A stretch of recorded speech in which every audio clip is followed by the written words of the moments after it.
kid in the Oh, corner. I'm hiding outside the camera. Okay, good. You want to take it over, Joe, or Daryl? Do you want to get going? How do you want to handle it? Sure, Mr. Chairman. So tonight is the second installment of the TIP series presented by Daryl Sterling and Alyssa Timmons. Alyssa's got a pretty good program put together for us, and Daryl will be here to assist with the process. We're going to cover the geographic area of the TIP tonight and a few other things. Just as a matter of what's coming up, so we have tonight for the second workshop, and then on November 2nd, we'll have the third workshop, where we'll kind of pull everything together with the development plan. But tonight, we really want to talk about where is it and what does it look like. And Alyssa is the expert, and so is Daryl, so I'm going to kind of turn it over to them at this point. Excuse me. Go ahead, Laura. Grab a chair right there on the corner, right next to the fire chief. Okay. Took off. There she is. There you go. Go ahead. So that's the primary goal tonight, I think, is to talk about geographical area, how long will be in place, and a few other things. So Alyssa and Daryl, if you want to take it away, go ahead. Super. What we had, the original downtown plan, one of the first action items to put together tax increment financing district, so we can raise the bar economically for the community. And this exercise of putting these things together, we came up with recommended TIP area, which is the downtown definition. We've extended it from the original downtown TIP geographic boundaries to factor in input that we had from citizens. So the map that we have right now is a base map for the downtown tax increment financing district for Rangeley and the Quasit. It figures in those additional properties, which total 410 properties, at an original assessed value of $95 million plus or minus.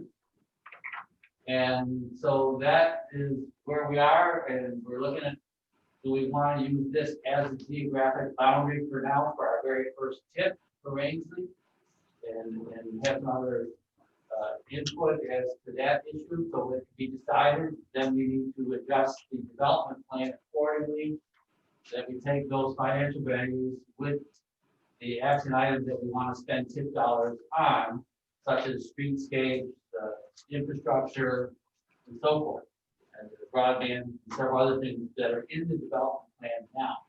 And all these also stem from the comp plan from 2012 and the action plan as well for economic development. So all these things merged to where we are now to get the TIP off the ground.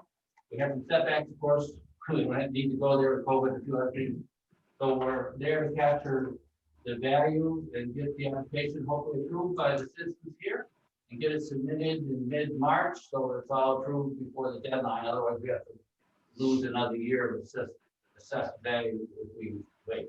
So that's where we are. And so we put together these workshops to sort of go through step by step. What is this process? What decision points need to occur? And so forth. So I'll open it up to Alyssa. Everybody should have the timeline in front of them, which talks about, does the town want to designate a TIP district? And so far, that is yes, but what we'll need leading up to probably November 2nd is the formal yes, we want to do this, and we'll get this final part of the process done. Alyssa. Thanks, Daryl. Nice to see you all. Thanks for having me again. As Daryl indicated, we put together an outline here to kind of guide the discussion tonight. In our last session, we talked in general terms about what TIP districts are, why communities designate them, and what the statute allows. And this outline is really more specifically a guide for you to think about a TIP district for Rangeley and the critical questions to be asking and answering ultimately in order to create the documents that are necessary for designation of a TIF district. And so the goal would be that we would talk about these items tonight. Some decisions can be made, but there is still a little bit of time. But I do want to, the primary goal from my perspective is to make sure you're all prepared with the questions that need answers really within the next couple of weeks. And so from a timeline perspective, we would start this discussion tonight, highlight those items. We would formulate as many answers as possible and start really putting the substance into what I consider just the framework of the development program now by November 2nd. And then November 2nd, we could sort of work out final details at that point so that the development program and the documents are in place for November 6th. So this is all leading up to keep us on that track and on that timeline, as Daryl suggested, assuming that we want to designate a TIF district for approval for next March, and which ultimately needs town meeting authority. And that's really why we're talking about it as early as we are, and that's a good thing. So I will start, and I'll defer to you all as to how you want to tackle each of these, but I'll give a really quick overview of the questions, and then we can go through them and you can tell me how little or how much time you want to spend on any one item or whether you have any questions about them. But just generally, the outline, as you see, gives you questions to consider.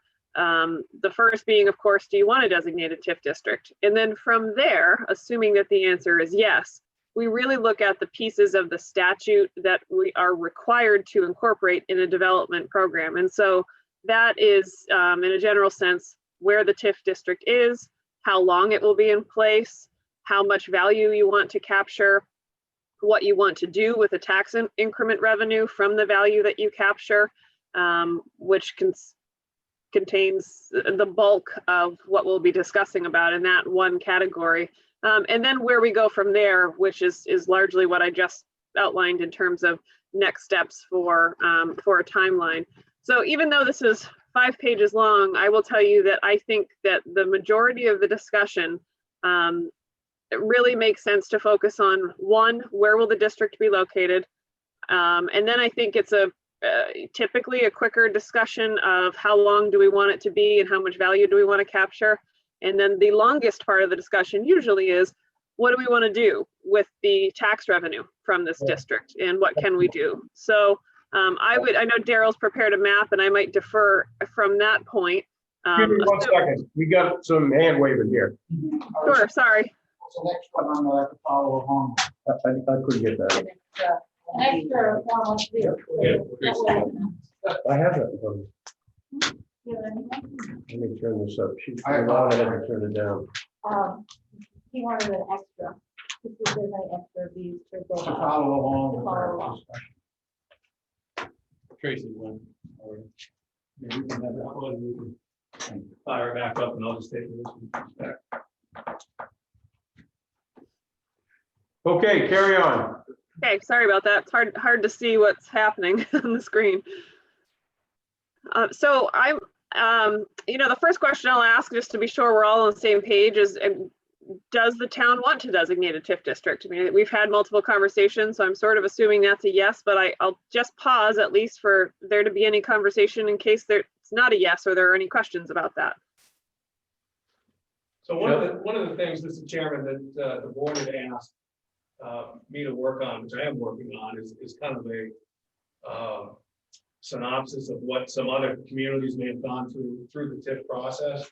And that's going to be part of your presentation on November 2nd.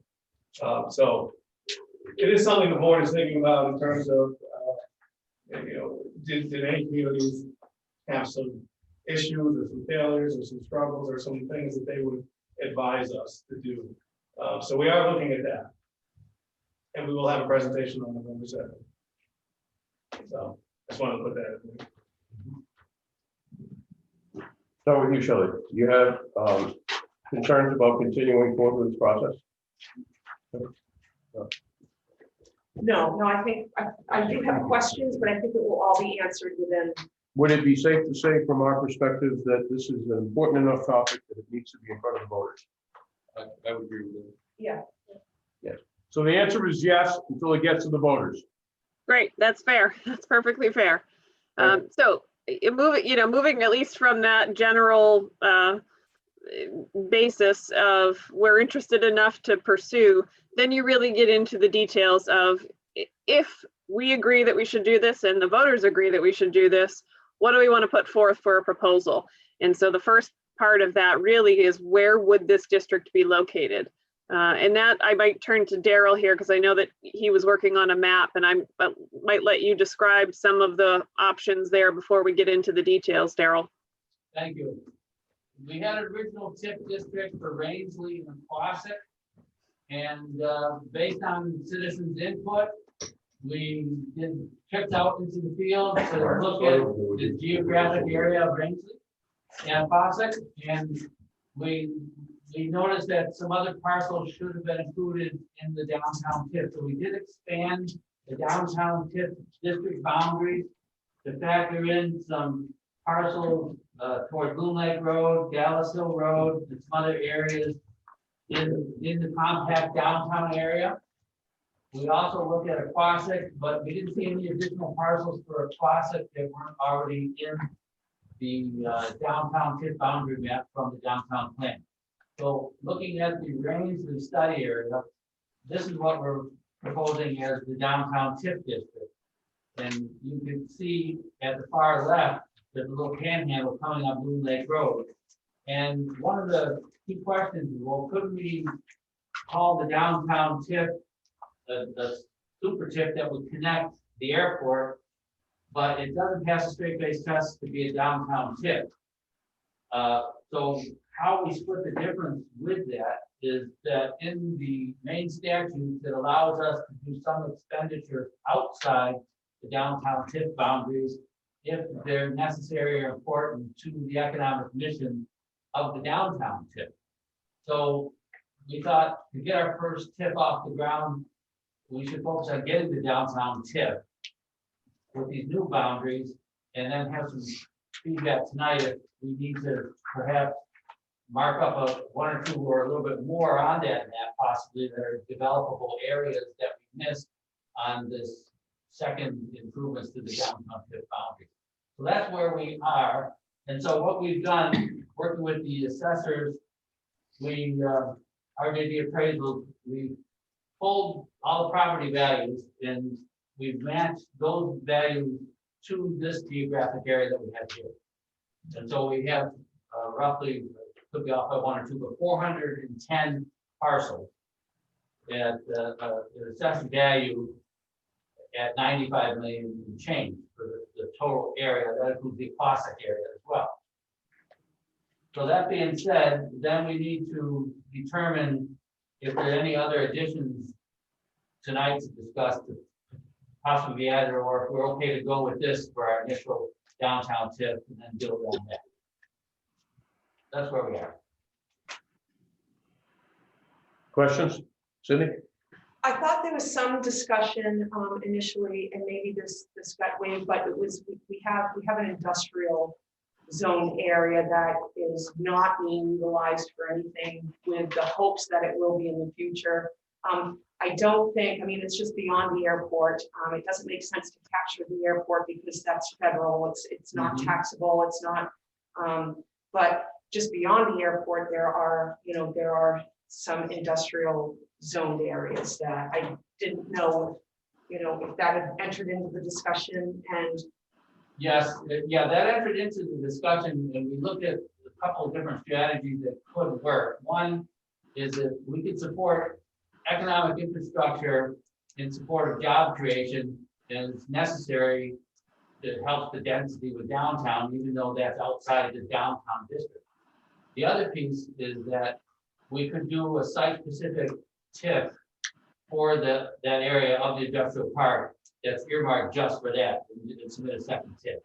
But we'd have to do that, probably next go around. Not, I don't think we have time to do it for this one. But we looked at that. One of the old maps, I drew a yellow magic marker all the way from where the panhandle was on Moon Lake Road, all the way up and include the airport. But it didn't pass the straight face test to be a downtown TIP. That was the problem with that. We had to look at that because I, for one, when I first set foot in Rangeley, I looked at that airport, I looked at industrial park and go, man, this is like the best developable light industry area in all of Rangeley. And the people only have wanted to do something with it too. So I don't know how we could fold it into this one other than some of those allocations could be allowable based on some necessity outside the physical boundaries of the downtown TIP.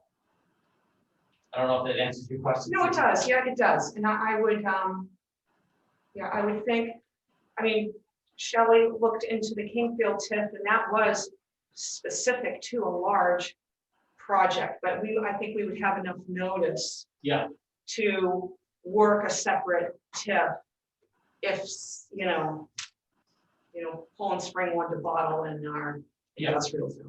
yeah. I would recommend that doing a site-specific tip for that. That could be its own economic development tip for that. And we won't lose anything. We just deal with that in the coming months. That makes sense. Alyssa, did I answer that okay? Yeah, the only thing I'll add, Daryl, is that the reason that I'll step back just a step or two here. The reason that I think about it the way that I do in terms of the outline is that one of the threshold questions here, decision points, is, are you going to create a downtown TIF? Because that really drives much of what you do. There are certain some limitations on what's included there because there is a definition of downtown in the statute. And so that's why I kind of set the framework of when I look at these, where's the TIF district going to be located? And then I think about, if it's in a downtown, is it in fact a downtown TIF? Because if we have to meet the statutory definition of a downtown, then we're necessarily limited by other properties that we can include. And TIF districts, generally speaking, don't have to consist of contiguous or adjacent property.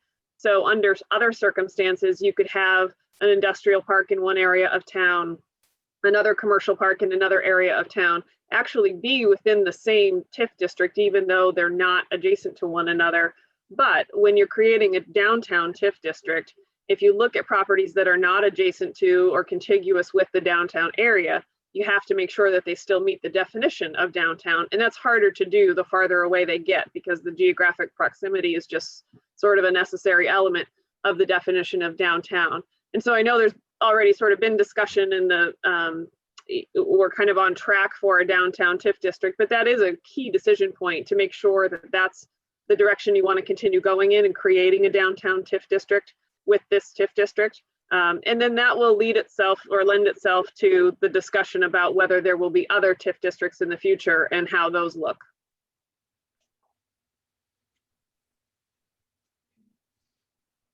Thanks. Go ahead. So I guess some more discussion on that point of where do we want this TIF boundary to be for what we want to submit to the state in March. Did we max out the percentages that are allowed? Does the, No, we're in good shape there, Cindy, because downtown, the boundary area, the downtown is exempt from the acreage issue. That's a good thing.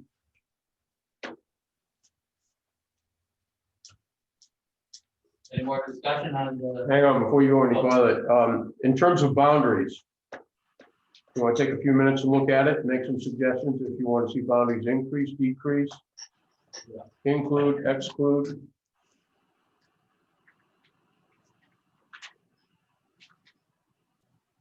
I was wondering why we come up behind the town hall here all the way to Quasic Ave, but we don't come across Cross Street and capture anything in the other. I mean, that's a village behind us. What makes that part of the village different than Cross Street from the school all the way over to Allen? You know where it's talking about? Yeah, I'm looking right at it right now, and that's this area right here. Yes. Yeah, and that could pass the straight-based test if we would consider short of the school, connecting that almost as a straight horizontal line across and incorporate those properties into a downtown TIF district. I believe that would pass the straight-based. Good point, you made. What's the benefit of that, doing that? Question is, What's the benefit of doing that? There could be some development or redevelopment in that zone. I see 2 or 3 large fields there that could be something that is in the compact area of downtown that could be, but we're short of some of the redevelopable properties in the downtown property. That's an excellent point. Thank you. Another so area. wait a minute, so you're suggesting draw a straight line from the top of Quasic Avenue right out over to the top of that jut out that goes here, correct? In Well, other words, come across here. I mean, we could do that. I was just curious, just in terms of streets, you know, we come up Loon Lake and we come all the way to here. Hold on, we'll wait till we get done. Go ahead. Well, I was just saying, you can, he's moving the pointer on Oh, yeah. the screen there, so you can see where, Yeah. everyone can see where he's talking about. Good job, Keith. I mean, that makes sense to me, like, good suggestion.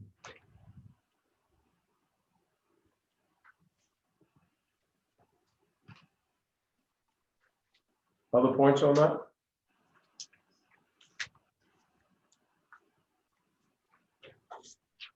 So is it a suggestion to increase it? Everybody agree with that? Yeah, because there could be some development that could be in there. Yep. Off Cross Street. Cindy? Yeah, I'll support that. Right. How about from the Economic Development Group? Kate, and Laura, you good with that? I think it makes sense for those central lots. Yeah, because one of the things we have found, looking at redevelopment activities in the downtown proper, we're a little limited there. And one other thing that brought to my attention earlier, if we looked at the map on the right, and we were to go along the shoreline, that Lake House Road, and then just go all around the lakefront, all the way to below Cottage Avenue, and extend that as a downtown tip. That's where a lot of the timeshare goes there. That's another thought. That was a suggestion that was used by a couple folks earlier.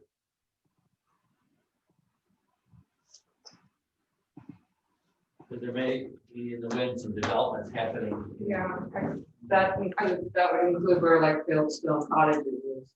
Yeah, Yeah, I mean, Rachel Lake Resort has added to their original footprint. Yeah. Right, and behind the storage units, there's developable land all in there. and that's one, when I went out with the closeout search and we were looking at all the potential developable properties in town. We added some, but then we stopped them. I don't know if they indicated, didn't think anything about having there, but now it looks like there's some indicators that there's some prime development that maybe gonna be happening soon. So I just throw that out for discussion. See what everybody thinks on that.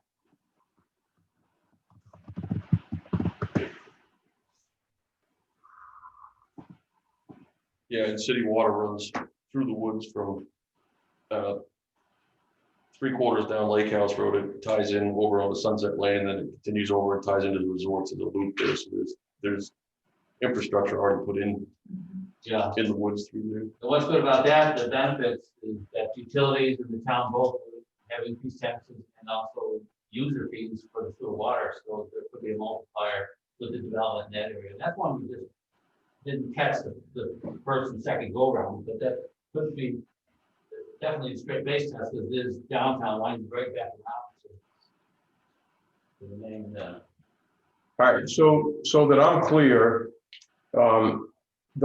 we're going to include on the map to the right, all of the green area that is not currently highlighted. Who's got the map? Who's doing the mouse? Keith. Keith, perfect. All that green area, all the way around down, there you go, just like that. Is that correct? That's what they're saying. All right, these are some major changes, so I just want to be clear on that. And does that include the Marble Station subdivision? Yes. Okay, because that has the potential to be a lot further developed. And, Yeah. So that would be good to capture that. Yeah, I think so too, because this just came to my attention really today, and in fact, I go, whoa, we better address this and talk about it. Yeah. Kate, you had a question? No, I was thinking zoning on all of that. Is that all zoned commercial? Or is it There's an awful lot of this that is residential as well as village district and commercial. So we already are capturing all of those different as well as shoreline. Yeah, I just didn't know if there was commercial in that by the lake side there as well, but it is. Yeah. definitely mixed use. in that area. Marble Station. Marble Station, the average house at this point is selling in newly built structures, $350,000. So this would be wonderful to capture that for our town. If I remember correctly, and I don't want to speak for the code officer, but I'm pretty sure the Fieldstone Cottages has a CUP for many more buildings and maybe even a hotel already in place, but I don't want Mhm. to, I know there's at least thoughts about it. Yeah, but the point I wanted to make clear though, is it's not all commercial, but there's commercial No, components to that's it. fine, yeah. Yeah, okay. I just, if it was all residential, I don't know why we would. Well, it's shoreland, Yeah. it's village district, and residential. I think that's a good idea. Yeah, because we included the Russell Cole. There you go. So Alyssa, it looks like we're hand drawing some upgrades to our downtown map, and this is really good feedback. And are you following some of that? I am, as you're doing that, I'm kind of repeating to myself the definition of a downtown, and it might just be worth me reading it to you all to make sure you all agree that all of the areas you're including still meet that. And this is really, I mean, this is a local policy decision, so you're free to just say, yep, absolutely, we feel comfortable. But if there's any hesitation, I do want to know. So a downtown is defined under the TIF statute as the traditional central business district of a community that has served as the center of socioeconomic interaction in the community, characterized by a cohesive core of commercial and mixed-use buildings, often interspersed with civic, religious, and residential buildings and public spaces that are typically arranged along a main street and intersecting side streets and served by public infrastructure. Yeah, that Marble Station is that. Yeah. And that's all public infrastructure, so I believe that does fit the definition, Alyssa. Okay, great. Historically. And historically, yeah, and one of the good things of downtown TIF, it is that mix of civic, commercial, residential, recreation, it's that business mix, and just see to fit that. And the cutoff is just above, just at the scenic after Dallas Road. How far is that? Is that the condominium complex? Yeah, Do you go- gone up Dallas Hill Road? Nope. Yeah, do we- No, it doesn't look like it goes. I'm just wondering, because like, Just the health looking at the farmhouse in, Looks That's like, the health center. that's the health It's center? supposed to include, You can see Dallas Hill, you can see the health center is right here. the water district. The health center is actually right here. Oh, This okay. is the rehab center. Yep. This is the retention pond. This, Oh, yeah. hang on, I'll wait. I thought it did include that. It did. It does. Because we were thinking of that as workforce housing. Yep.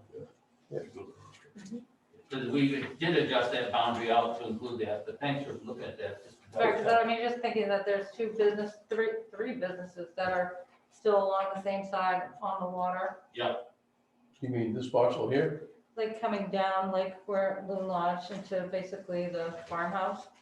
Farmhouse is way back here. So if You you, come down the if you do the farmhouse and then up, that should cover Mhm. those businesses that are on that side. So we'll double check that. And- Well, if you went from a historical standpoint, this was all commercial district Absolutely. Oh, in the yeah. 1900s, early 1900s. You catch that, Alyssa?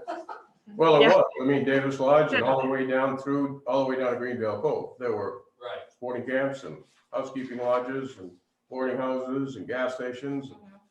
And city water goes all the way to South Shore Drive. That's right. Oh, that's a key factor right there. Yeah. So do we need to expand this boundary easterly, Shelley or Stephen, or? Well, what's the benefit to this? I mean, you had mentioned that it can be done in phases. Yeah. So if this is the initial phase going into it that educates the townspeople on what TIF looks like, Yeah, and then suggests that there's opportunity in the future to include the industrial area up on, at the airport, and to include the village one, is that doable, or are we wasting time? it's doable. We would submit a second tip to cover all those other areas. We would still have the downtown tip per se, but you still can utilize tip revenues outside of downtown. But then we could get site specific in these developable areas like industrial parks, we would have another tip for that. And it would still work well, I think. Okay, And we've done that in some of the communities, Fort Kent and Richmond, where now we have 2 TIFs, and we have industrial and economic TIF, and we have a downtown TIF, and they both work well together.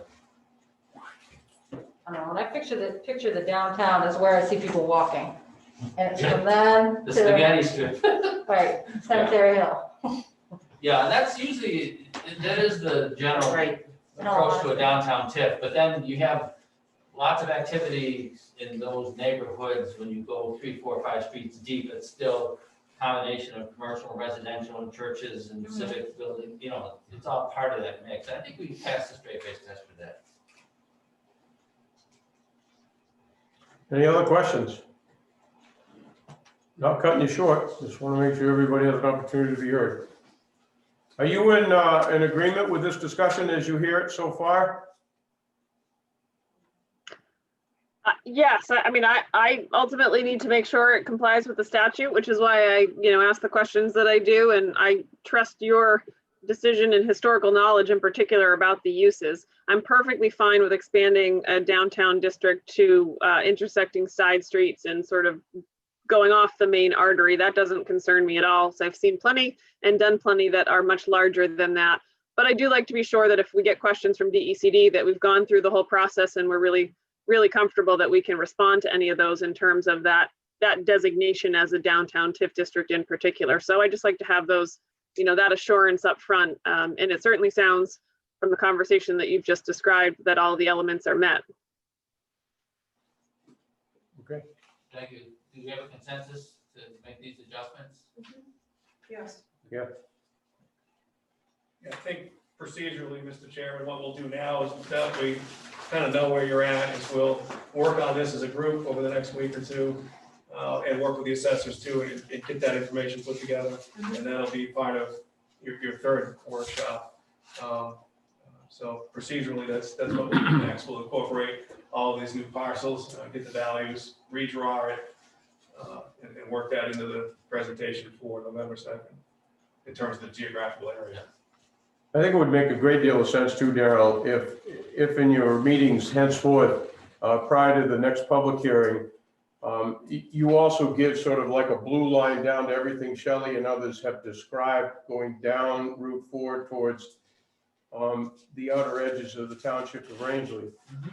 Because as Ethan stated, water is being serviced from a municipal standpoint all the way down to South Shore Drive, which is into 2 other townships, so it goes through 2 other townships, correct? Oh, wow. So, I mean, if the definition encompasses municipal involvement, that clearly is there. Yeah. All right, and if the definition encompasses historical economic development, that's also clearly there, because let's not forget, there was a boardwalk along the entire shoreline from Lake Street, the end of Lake Street, all the way down to Greenville Cove on the shoreline. Wow. There was an entire boardwalk. So historically, we meet all of the definitions, if that's in fact one of the criteria. I'll get there, Kate. Yeah. And the other component that you need to understand is there's some big underdeveloped lands that you're seeing at the bottom of the right-hand map. And that, I mean, in terms of capturing things, that can't be ignored for future development, because that clearly might be there someday. Go ahead, Kate. One of the requirements here says if we were going to go for a second TIF, all TIF districts combined cannot exceed 5% of acreage of the town. And with that, so let's say we get, I know we have tons of acres in between, but I don't know what the 5% number is. So if we start expanding, the downtown is now a much larger acreage, which is fine. I think that's great. Would it hinder us in the future for additional TIFs because of the acreage requirement? No, the good news, downtown TIFs are exempt from the acreage requirement. So the new TIFs would be their sole, they would add up to the 5%? Yep, so we, Okay. yeah, that's really good news for the town. So the municipality of Rangeley has a great deal of H2O in our geography. So when you say 5% of the town, does that include that area? I think you're talking land only. Alyssa, do you know the answer to that one? Yeah, it does not include that. It's taxable real property is what's the sort of denominator for that calculation. Okay, thank you. Anything else? Very good. Thank you all very, very much. Mark, you didn't have anything. You all set? Yeah, chief? Okay. Very good. Okay. Actually, there's somebody else on the screen. I can't tell who it is. Rebecca. Is there anything from you, Rebecca? You? Okay. No, not right now. Okay. I'm seeing you about the property increases. Alyssa, you want to talk about the length of the TIF on item number 3? Sure. So as we talked about last time, the maximum for a TIF district is 30 years. And you can essentially establish a time frame for anything up to that. It can't then be amended for a longer period. Currently, that is just the maximum lifetime of a TIF district. The only other real consideration beyond that, the number of years total that the TIF district would be in place, is when you would like it to start. And there are really only two options. The first is that by default, it becomes effective upon approval of the Commissioner of DECD. So that would be after you submit in March of next year, your application, or you can defer the effective date of the district for one tax year. So it could be, it could begin April 1 of 2022. You would still get the benefit of the base value of March 31st of this year, but you would just not capture value until April 1 of 2022. That typically happens when you've got a project that is teed up but not ready to start yet, and you want to wait and capture 30 years of that full value, and it's not, you know, construction's not actually happening for another year. So that may not be something that you care about in this case, but it is an option for you. Thank you. Alyssa, the pending, you know, we have approval in March by the voters in Rangeley. Then DCG approval would happen, you know, within a few weeks of that. Then we'd be able to capture the value based on, say, July 1 of 2021 or another date similar to that. Yes, so you would go into the fiscal year of July 1, 2021, which would be based on your commitment of April 1 of 2021. That would happen sometime that summer, but you'd begin capturing tax value in that fiscal year. And then when we do our tax commitment at the end of the summer, September-ish or so, then we would be able to capture those TIF values, say by October 1 Yes, for the 2021 budget. correct. Thank you. Any other questions? The length of time. Good, good. Don't forget to look at the timeline on the last page as we, next to You the last. want to go 20 years, 25 years, 30 years? 30 years is likely. I don't know, I guess I want to hear what Joe has to say on November 2nd. Yeah.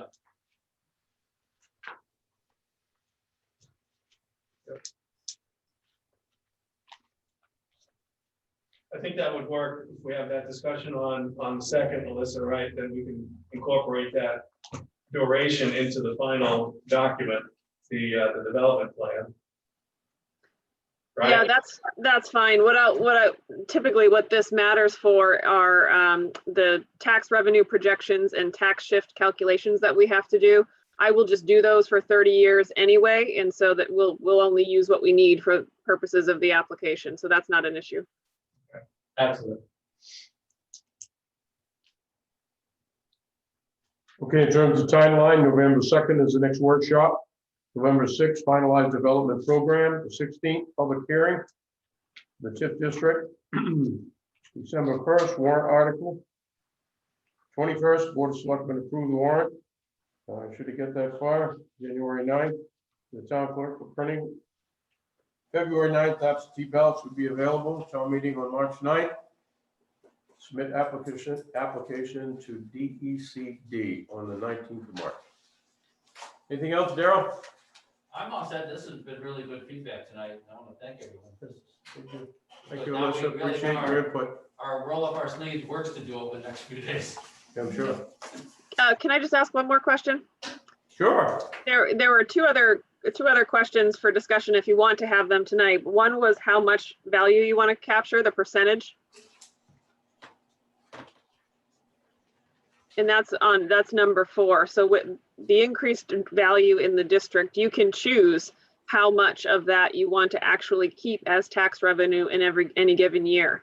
You can either set that at a fixed percentage, or you can say that you're going to figure that out from year to year.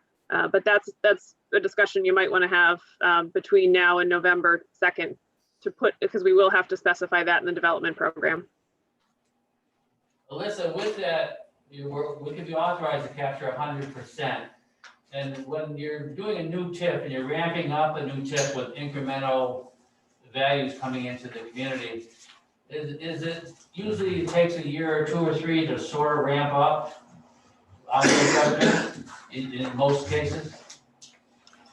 In most cases with a new TIF district, especially where there isn't a large project that's coming online immediately. So you're just gradually capturing new value, and that amount is being sheltered. Unlike if you were taking an existing TIF district and suddenly increasing the amount of capture, let's say you were only capturing 50% and then you amended and decided to capture 100%.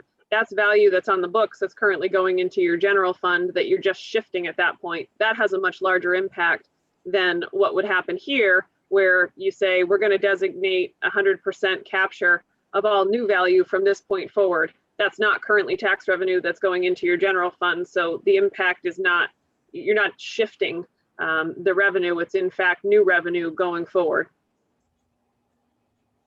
Okay, I think I understand that. I mean, in my experience, we've always gone with 100% first, and then we could always amend it afterwards. Because it takes a while to have any revenues to deal with the first couple of years. Yeah, that's what I was thinking, is that, it's not like, I mean, it's, we would want to be able to start with, And then you could amend it, as Alyssa said, as we need to. Would that require a town vote? Or is that- No, what I would recommend is that actually if it's something that you think you are at some point would like the discretion to change, that we would actually put that into the development program and just state that the Board of Selectmen have the authority to establish from year to year the capture rate. And so the way that that's worked in other communities is that you in fact will vote, usually as part of your budget process. It doesn't need to go, that in itself doesn't need to go to town meeting vote like the budget, but you would establish the capture rate and we would just notify DECD from year to year if it changed. Pretty seamless, really. Yeah, that makes sense, because I think if we find that we're expecting a year where, there might be a spike in the mill rate, and we think it would do the taxpayers good if we lowered it to 50% for a year, just kind of thinking of that possibility. I know a community who did that, don't we, Alyssa? Yes. Yep. Can I Yes. ask a question? Hang on, go ahead, Mark. So if you did do it on a year-to-year basis, is there a date that it has to be submitted to the state to do that, or is it, she mentioned you notified the Economic Development Commission. Did you hear that question?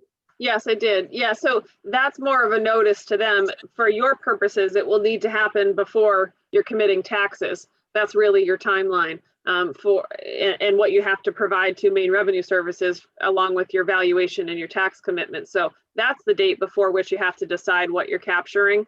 But for purposes of the State Department of Economic and Community Development, that's once you make that decision, we send them a letter just saying, by the way, this year we're capturing 50%, versus 100%. And that's just something that they keep a record of.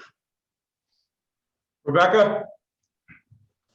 My question is, does what we capture affect school funding? Yes, it does. So the value that you capture does not go into your total state valuation, which is the number that is used for figuring out what your state aid to education share is.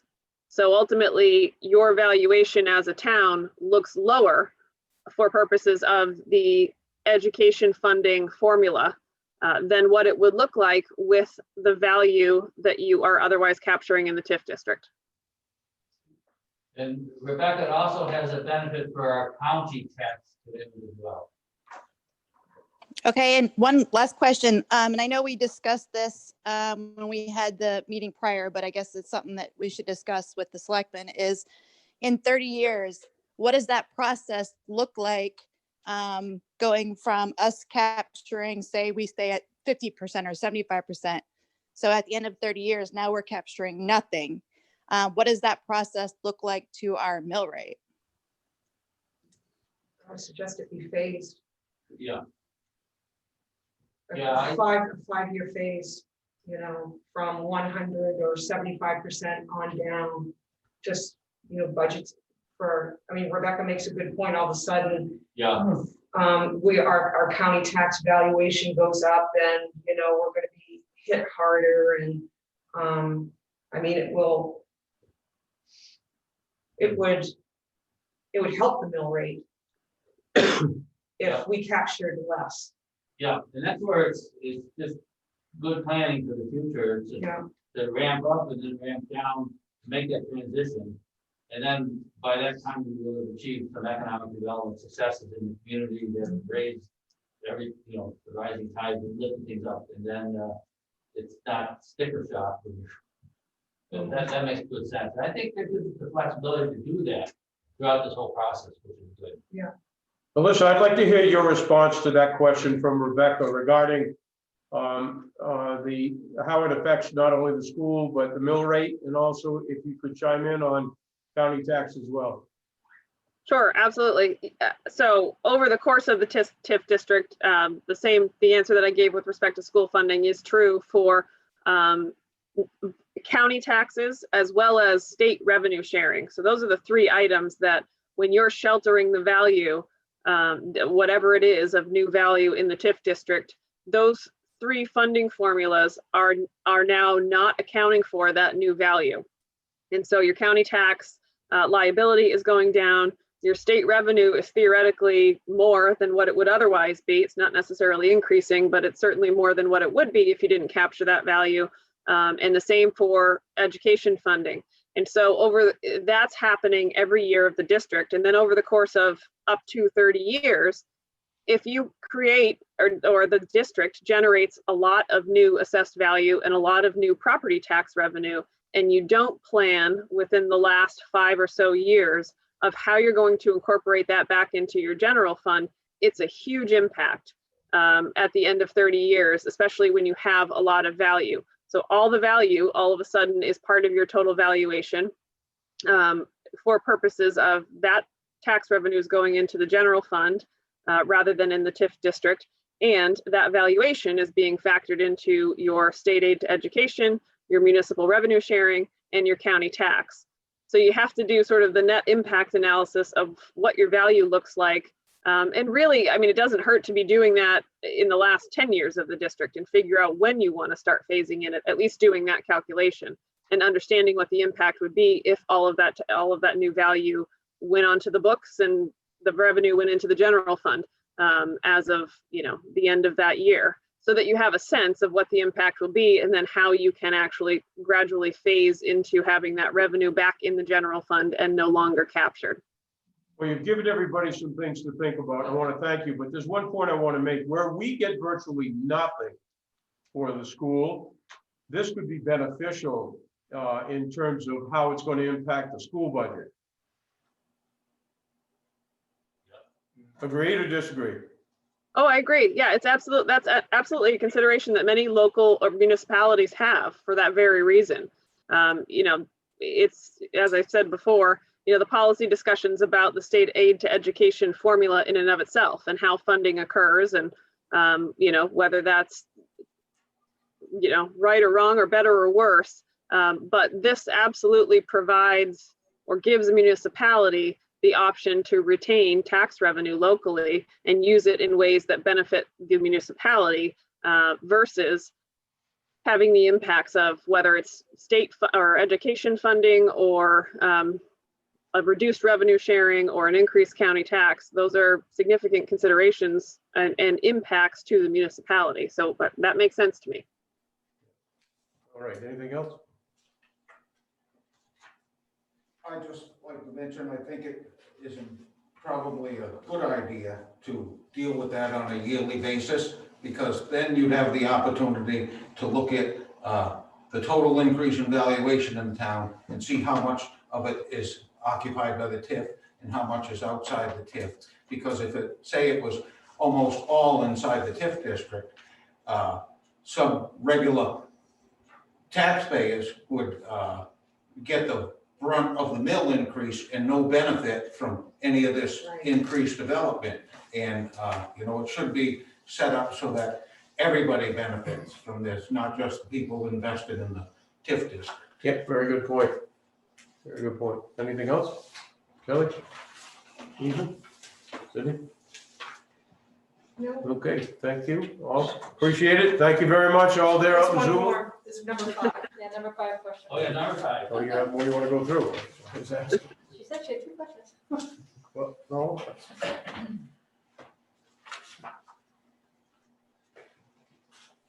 I'll just say in terms of number 5, it's very much in line with the conversation we were just having. Is, part of the consideration about how much value you want to capture is really hand in hand with how you want to use the revenue.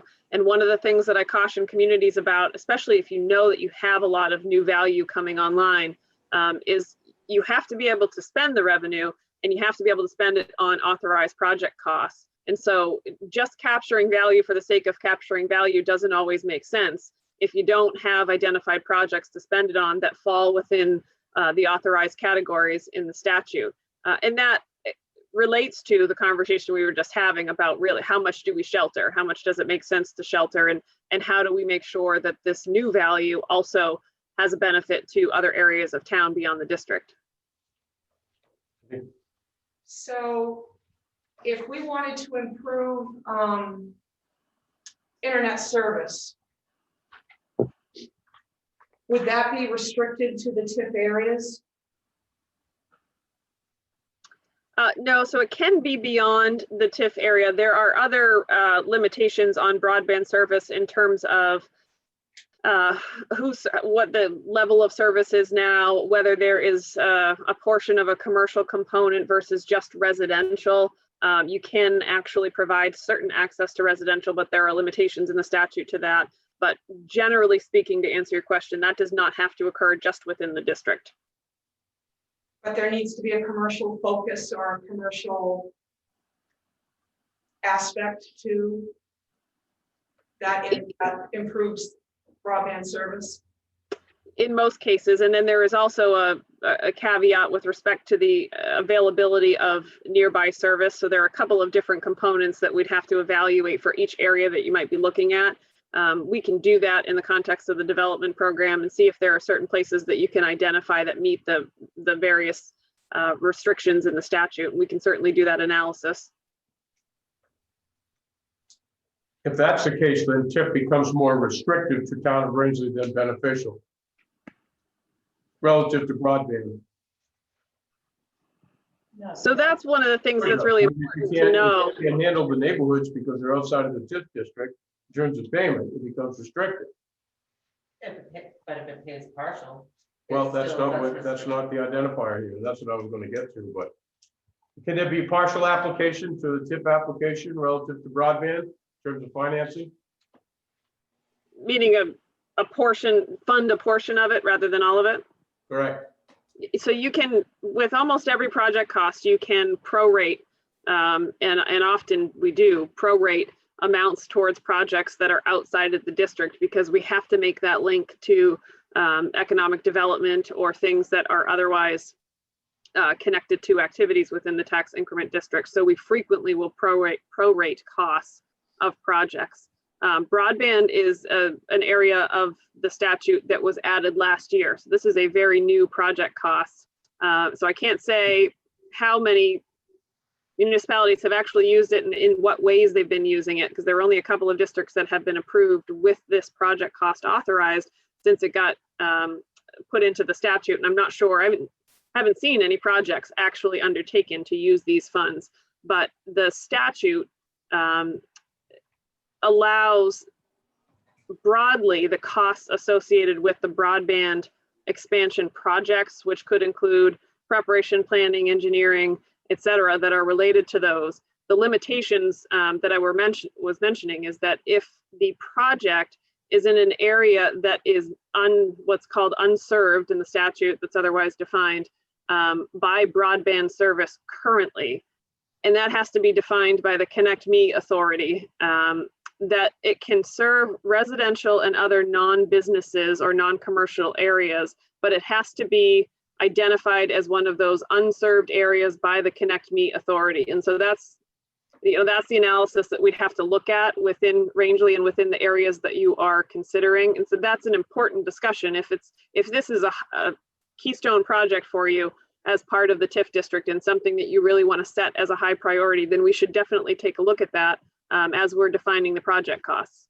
Those are good points. I did talk to Peggy Shaker at Connect Maine Authority, and I believe we will fit the definition okay because of the unserved area that we have, and it's so vital, especially for people that are having to work remotely in their home because they can't go into the office. So I think we'll be okay. You and I could chat offline and we'll get that clarified.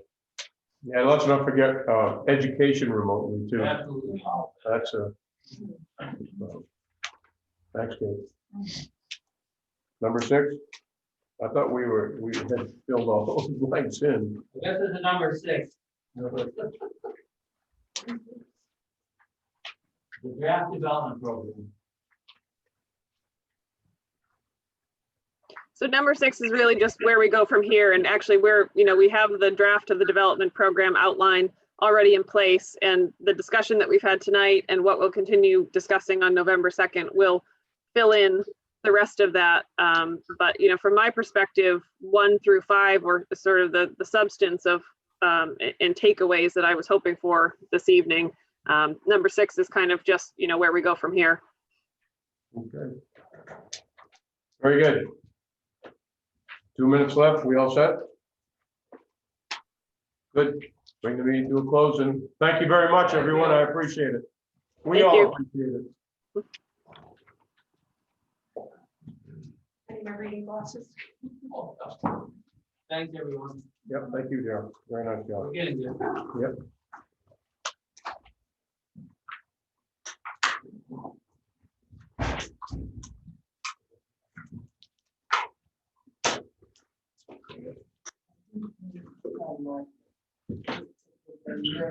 Tracy.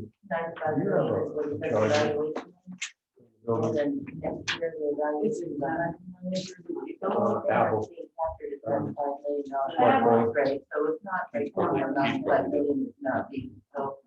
I think that 5 million is being captured, so into a different bucket that can pay for those projects that somehow would be doing anyway, but wouldn't have to up the cash.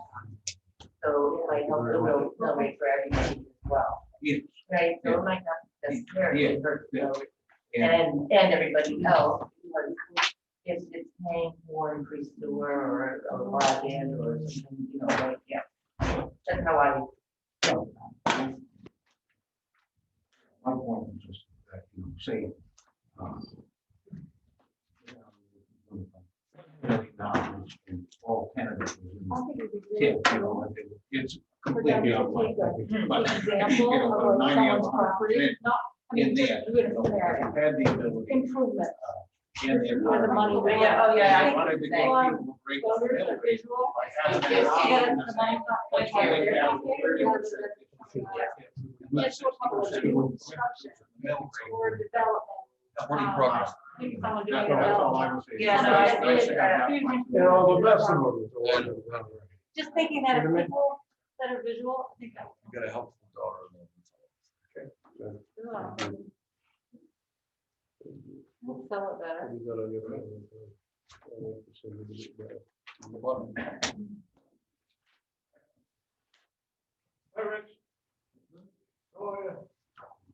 Cindy. 6 o'clock. Thanks so much better.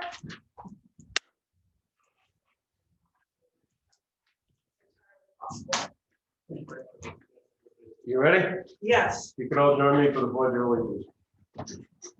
I pledge allegiance to the flag of the United States of America, republic for which it stands, one nation, under God, indivisible, with liberty and justice for all. You could also join me for a moment of silence for men and women in uniform and those fighting the pandemic.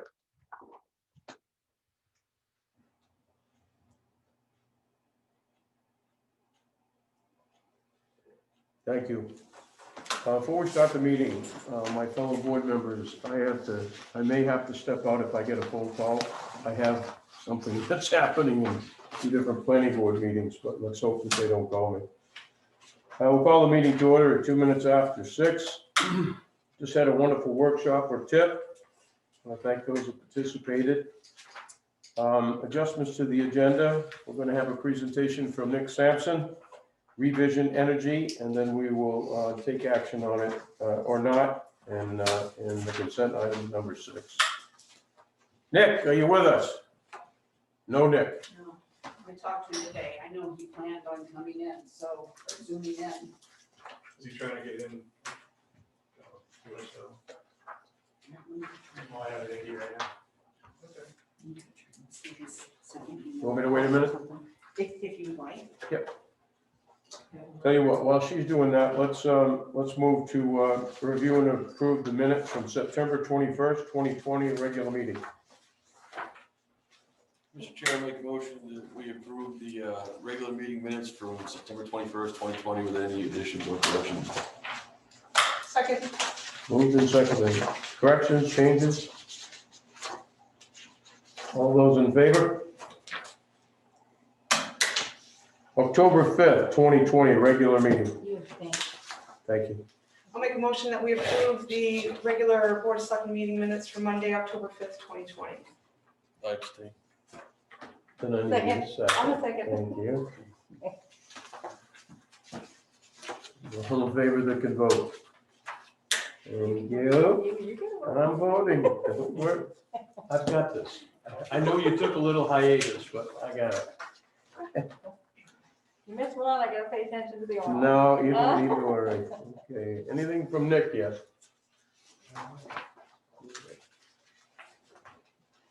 Let's move to public to speak, the non-agenda items. Right? About out in Zoom land, I see Mr. Shepherd is with us. Do you have anything to say for non-agenda items? Well, I'm hoping to talk to you about the pickup box in the. Yeah, that's an agenda item. You're gonna stick with us for a while. All right, I'm with you. You'll be with, I'll come right back to you when we get down to new business under number 9 with a Saddleback ticket kiosk. Perfect. Thank you very much, Mr. Shepherd. Appreciate you joining us. Nothing else on the public to speak? Yeah. Boards and committees. You got all of that material there? Any comments, questions? No?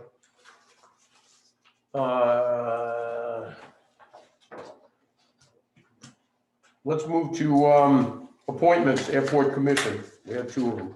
I make a motion that we approve the request for appointment submitted by Harold Scheitzel for the Airport Commission and a 3-year term. Second. Moved by Cindy and Ethan Schaefer. Any questions, comments?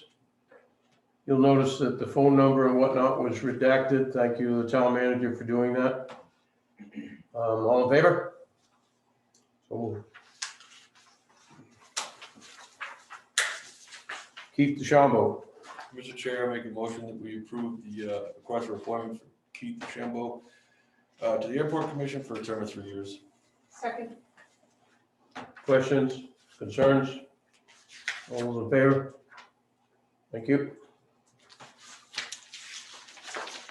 Okay, Halloween trunk or treat in the downtown park. First of all, fabulous idea. I don't know who came up with it, but since you run the Parks and Rec for the most part, thank you very much. Thank you, Bob Pastor. It's been a smaller event for the last couple of years, 3 years. But this year, obviously, given the circumstances, we hope that it can grow and set an example for future, for people that aren't necessarily within the downtown area and kids don't have the ability to give to those residents. Good, safe place to do it, good place to watch them. Thanks for the fire department for helping out. I need a motion. Mr. Chair, I make a motion that we approve the trunk or treat pumpkin patch event on 10/30/2020. Second. Moved and seconded. Anything from the board of selectmen? Have a good time. Good. All those in favor? Thank you. Thank you very much. Nick is with us now. I'm sorry? Nick is with us now. Okay, Nick, I got one more to go here and then I'll come back to you. RFA Walk to Bethlehem, an annual event. You have that in front of you. Need a motion. I'll make a motion to approve the parade permit application submitted by the Rangeley Friends of the Arts for their walk to Bethlehem, scheduled for December 13th, 2020, to begin at 5:30 p.m. Second. Moved and seconded. Questions? I would just like to make a comment that it's super that it was submitted so early. You know, it's great. Agreed. All in favor? So moved. Okay, one more thing, Nick, you hang on. North Star Advisory Board, the town manager has already been voted in. He wants to make sure that we're good with that. I make a motion that we have the town manager be the member of the North Star Advisory Board. Second. Questions? All in favor? Thank you. All right, Nick, you're up. Hello, everyone. Sorry for, I apologize. It sounds like I missed my slot, so I'm very sorry for running late. My understanding is that that there was some concern about dropping the town's proposed solar production down from 825,000 kilowatt hours a year to 700,000 kilowatt hours a year, as well as the way that it was presented to the town. So first, I would like to apologize for the way it was presented to the town. I should have asked to do cover this in person and address any questions in person. So I'm very sorry that that it was just through email, and thank you for letting me know about that concern and giving me the opportunity to speak tonight.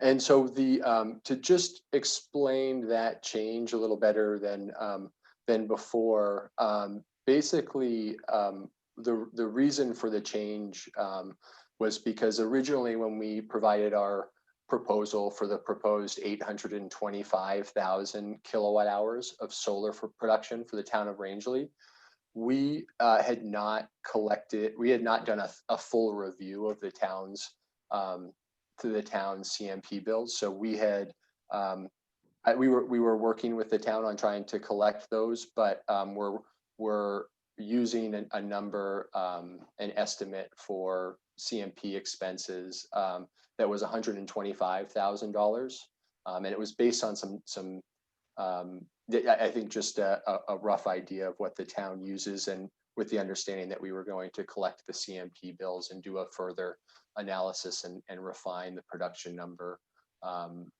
based on the town's last 12 months of CMP bills.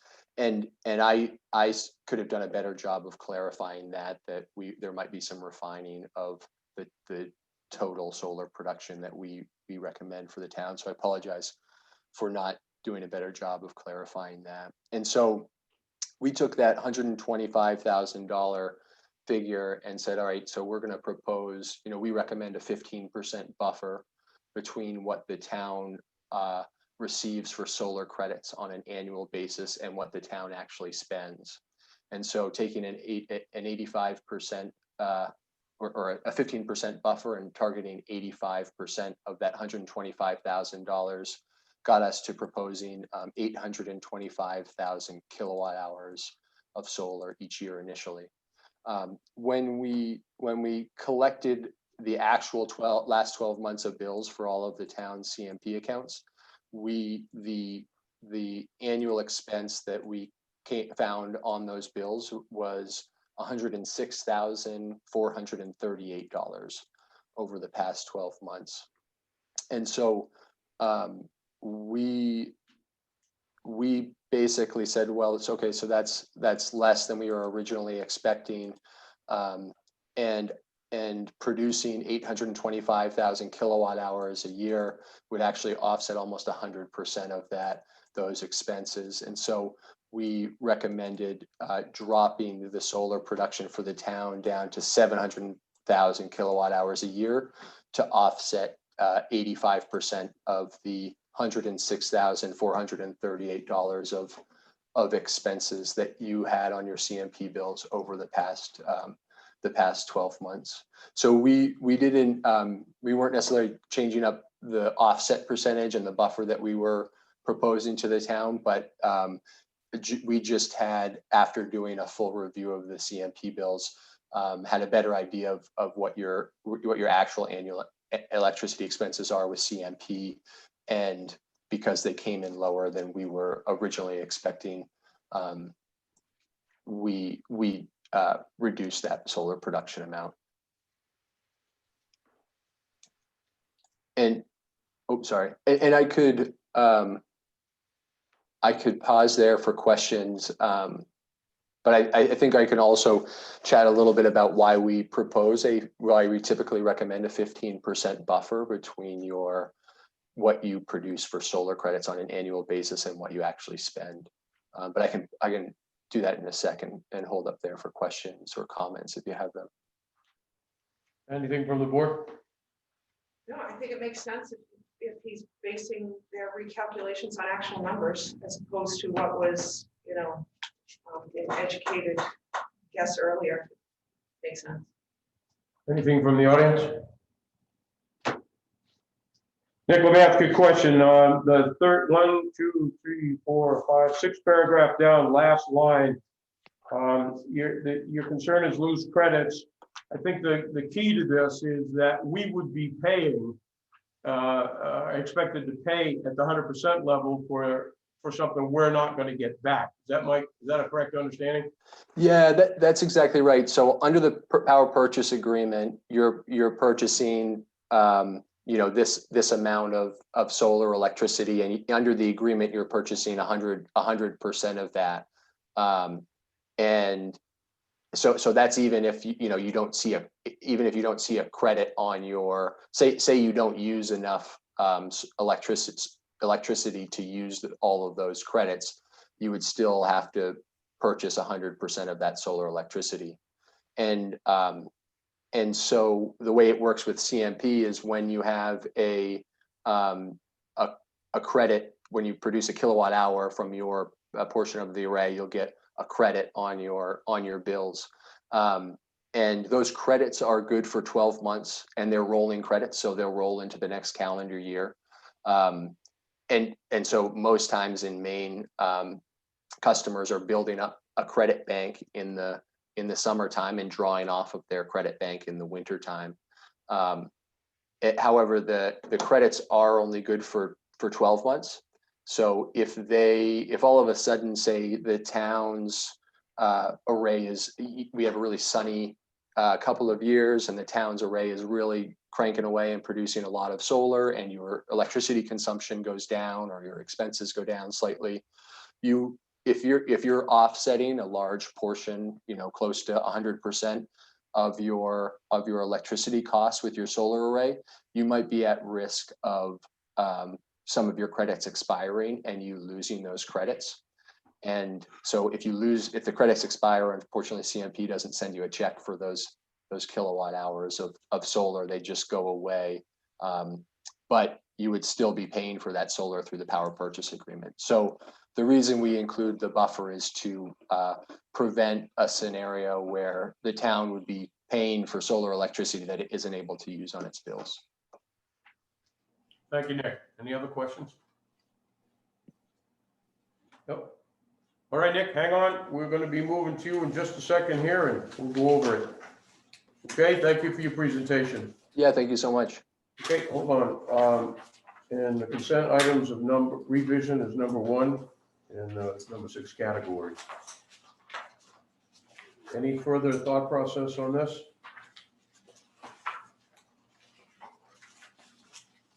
If not, I need a motion.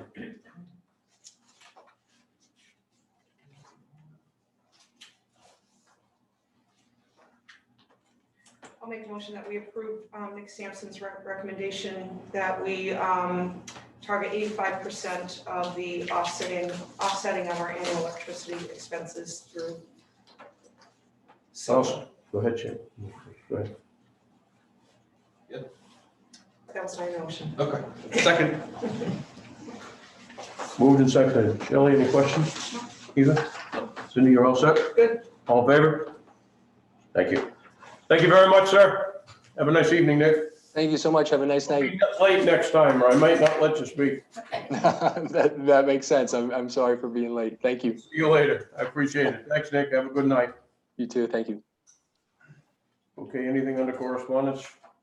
We're all set there. Next up, wayfinding signs. That's probably you, Kate. How are you? I'm good, how are you? Good. Good. So there's a couple things on wayfinding signs. We sent you a request to review anything. Did you see any things? Because we're gonna be going to. I want to make a comment about those signs. I looked over that extensively. I'm not the speller, so I can't count on me for that.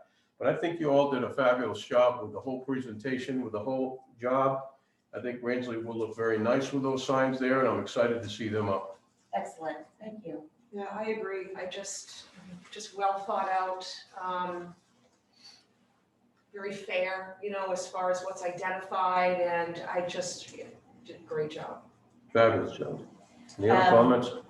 Anything else you want to bring to us? Yeah, I talked to you about price and money. Oh, I thought you had all the money. We do have all the money, right? Well, I said you had it all. So the total project is approximately $45,000. We have a $36,000 grant. And the town of Rangeley did commit to a $9,000 cash match for that grant.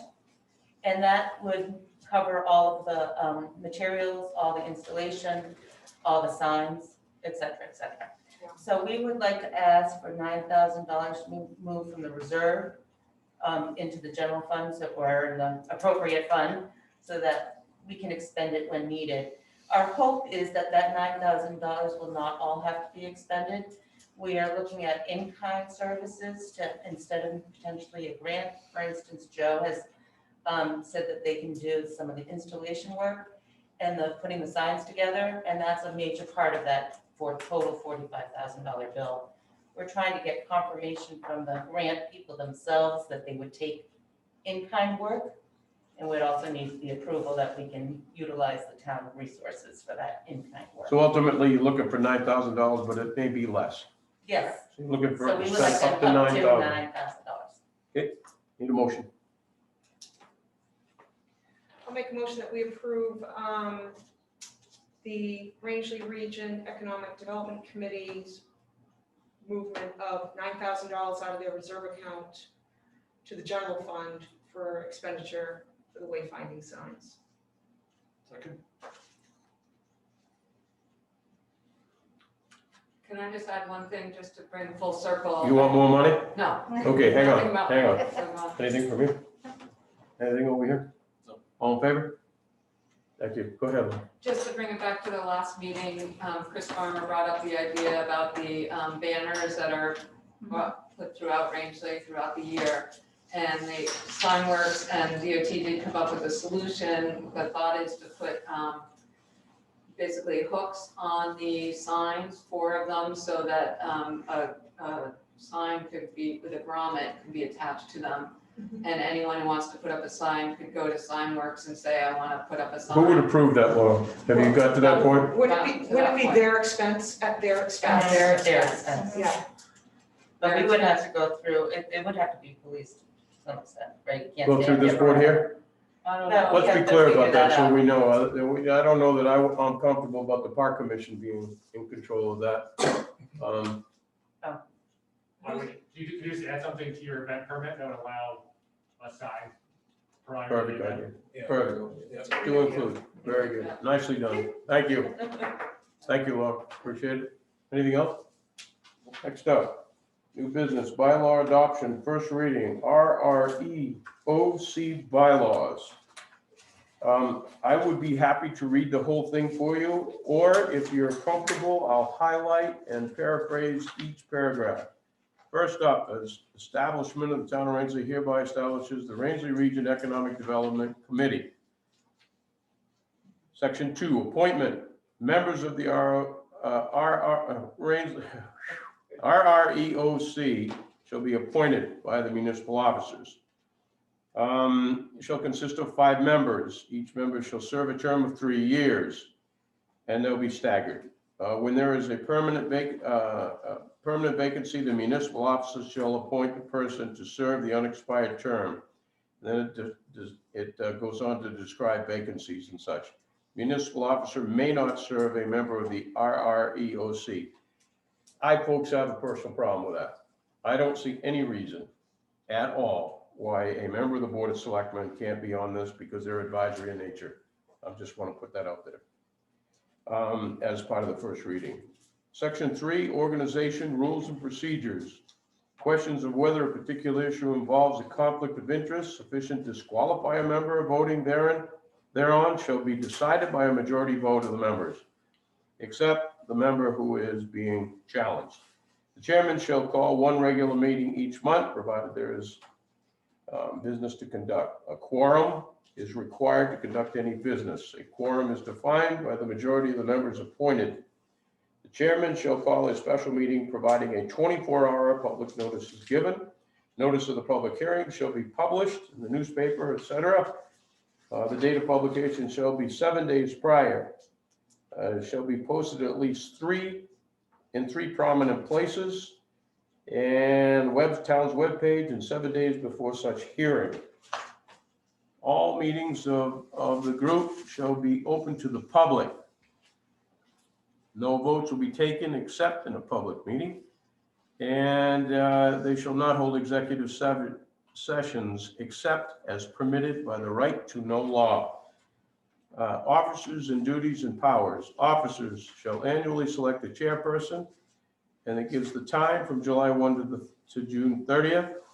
Chairperson shall develop an agenda, shall distribute all materials, and be responsible for proper conduct of the meetings. You should, in my opinion, put in Robert's rules. Follow Robert's rules in that, but that's just a suggestion for me. Shall annually select a vice chairman who shall serve for a 1-year term for the same time frame. The vice chair shall assume all the same responsibilities as the chairperson when the chairperson is unavailable. They shall annually select a secretary, same time frame, and record all of the minutes of the meetings. Duties and powers.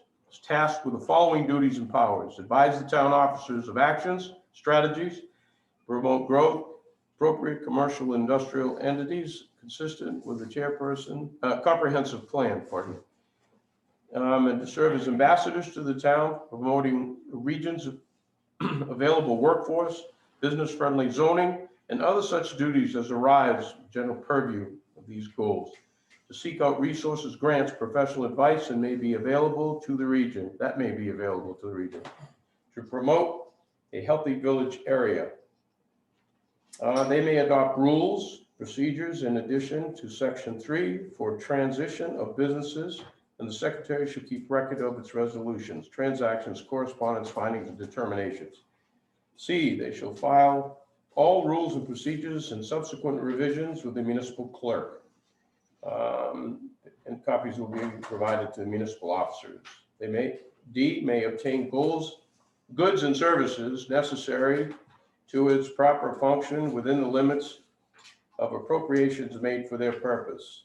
E, write and submit annual report activities for the fiscal year. F, conduct a joint meeting with the Rangeley Selectmen annually. Jurisdiction, Section 5, is advisory only and is not empowered to make any binding decisions. Is expected to routinely make recommendations to the Board of Selectmen for improving the local economy. 6, servability clause. Should any section of the provisions of this mission and bylaws documented be declared by the courts to be invalid, such decisions shall not invalidate any other section or provision of this document. The effective date governance document shall take effect immediately upon its approval by the Board of Selectmen. the meeting date to be determined, and any amendment shall take effect immediately upon approval of the Board of Selectmen. That's the first reading. I hate these masks, excuse me. I'll pass out. All right, yes. Yes, Cindy. Under the 5 members, I know when you initially started, your goal was to get representation from the plantations. Should that be in here? In case the two of you, suddenly are no longer involved, I guess I'd like to see that in there because I think it's a great thought you guys had with that. Cindy, should that be an at-large member that is not a voting member, since this is going to be under the purview of this board? I'm just asking. I just think that 2B should indicate that every effort will be made to have representation from each of the plantations. Simply because so everyone buys in. I mean, if it is if it's a community matter that the plantations can benefit from. So it should read, shall consist of 5 members to include 3 plantations? Or would define the plantations, Dallas, Rangeley, Plantation, and Sandy River. Yeah, I guess, because then we could go crazy and say Copeland, but yeah. I'd like to see that. So then the membership should then be more than 5? No, we've got 2 here representing 2 towns, and with 2 towns not, not being represented yet. So I think if they want 5 members.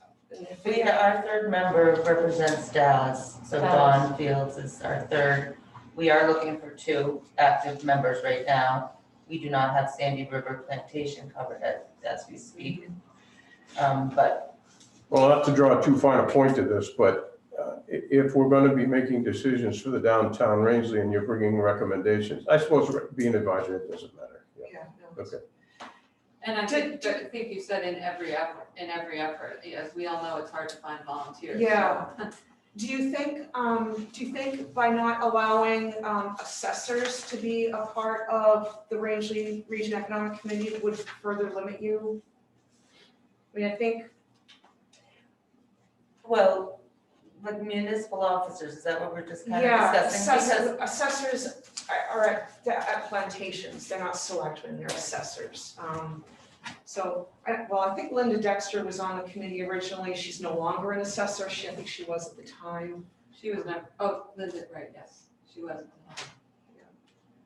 That's just a thought, where it just might be a struggle. Yeah, because that's why they changed the name. So basically, we were bringing in the other regions, so that's the fight. Everyone went as a team to present to each plantation and the town to say this is what's beneficial for all of us because we're all in it together, so. So what happens if you can't find, what if everybody that was interested was from one spot? You know what I mean? Is it gonna be mandatory that we have a 5-person board and one has to be from here and one has to be from there? Because if you can't fill anybody, fill the seats, then what do you do? Well, I think we qualified it with every effort will be made. Okay. Yeah.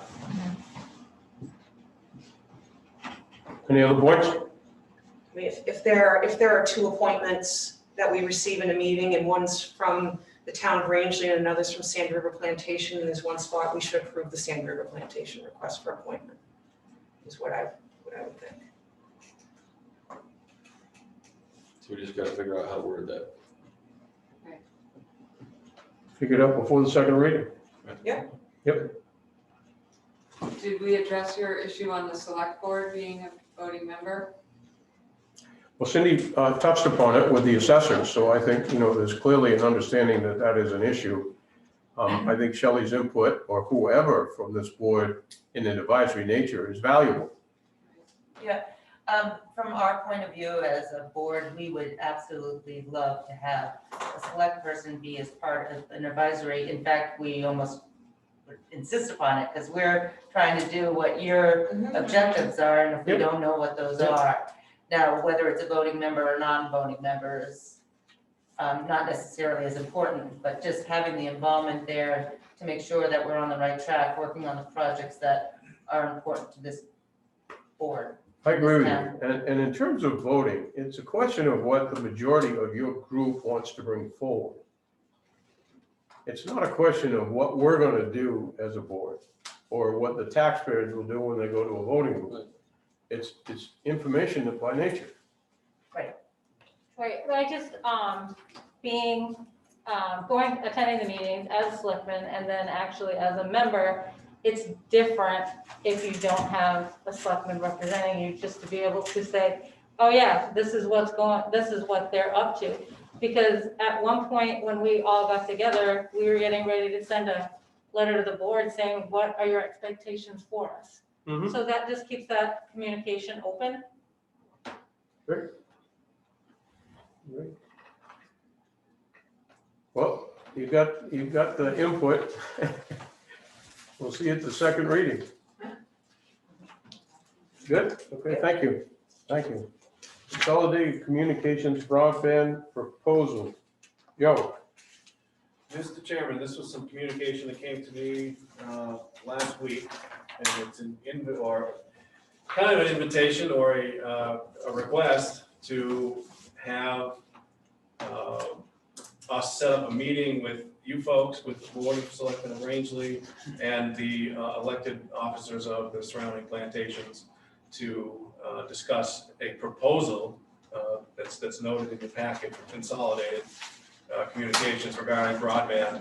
I've talked with the Economic Committee this morning. We think it's a good idea to have this discussion. It does cost $200 to have the discussion to bring one of the people up, but I think it's worth getting everybody in the same room and talking about this proposal for broadband. My question for the board tonight is, does December 7th at 5 o'clock work for you to have that workshop? I'm good with that. How's everybody else? You good? As good as I can tell you. It is. That's fine. Okay. Okay, so we'll set, are you good? Yeah, then use it. We'll set December 7th for the meeting at 5 PM, the workshop. And Mr. Chairman, I'll reach out to the other Yep. entities, and actually Laura's gonna do Rangeley Plantation. Yeah. So we'll try to work with them to solidify that plan. Boy. If you could find a way to get consolidated to do something better, I'm all for it. Well, baby. Yes, Just to clarify, consolidated, the intention is to have consolidated at that meeting as well. Mhm. The consolidated, Brian, Nicole, the consultant, and Charlie. Remember when we talked about Matrix and they talked before, they had reached out to Consolidated, but Consolidated had not returned. This is the return presentation. This was the one we were waiting for. Yes. We had two, Right. maybe three, and then this was the big. Yeah. Can we get ask them to zoom in too? it's good. Are they coming in person? Well, we're gonna work on it. Yeah, to be determined. I'm guessing some folks will do this, Mr. Chairman. Okay. Anything else with consolidated in this presentation? Right, Joe? All set? Mr. Shepherd, you're up next. Saddleback ticket kiosk, we have a picture of it. Do, Would you like to tell us anything? First of all, Andy, please. I don't have a picture of it. No, I think do. Jim had, We've got one here. okay, awesome. Ticket thing.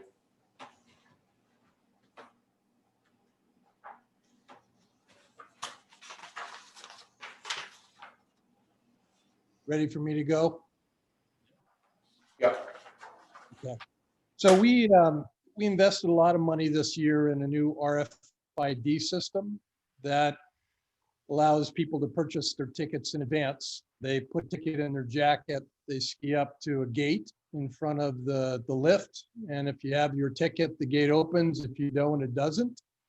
But it also gives us all sorts of other software advantages. People can make reservations for lodging, for ski school, for rentals, those kinds of things in advance.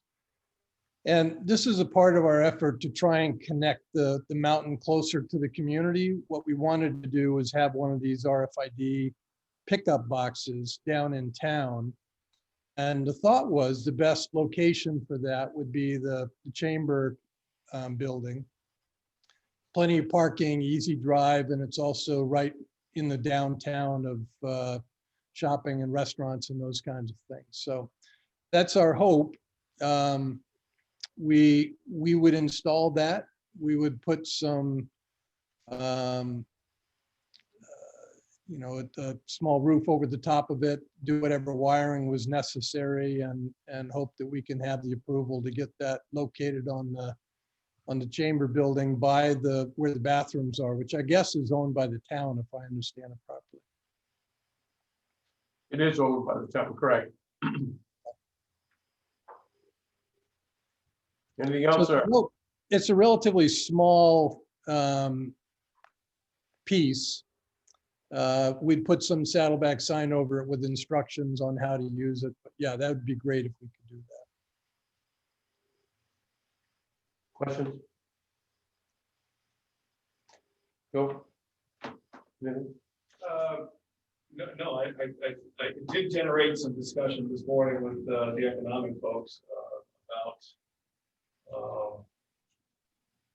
about the placement of it in the downtown, whether that the comfort station might be a good pilot program, and maybe another long-term destination, perhaps Depot Street or something like that.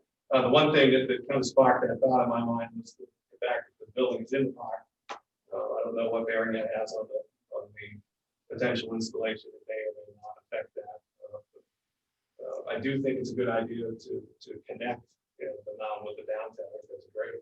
There's a way we can do that. But one of the things we talked about again was maybe there would be a long-term potential to have it in some place like Depot Street once that's paved. Maybe that would be a long-term use. But I think the question tonight is about what can we do for this winter? Is that correct? Are you trying to get something going in the next few weeks? That's right. Yeah. Yeah. Well, Depot Street would be further out. So I guess the question really is about the comfort station. Mr. Chair, I don't know, technically speaking, what kind of power requirements it would take. Maybe Keith knows about that. So when I talked with Jimmy Quippy, it was, again, reestablish what he said. It is a small unit. You have to have connectivity, so internet based. And then again, 120 volt power system. Jimmy mentioned the same thing. They would pay for all installation costs, all the bills that would require from that.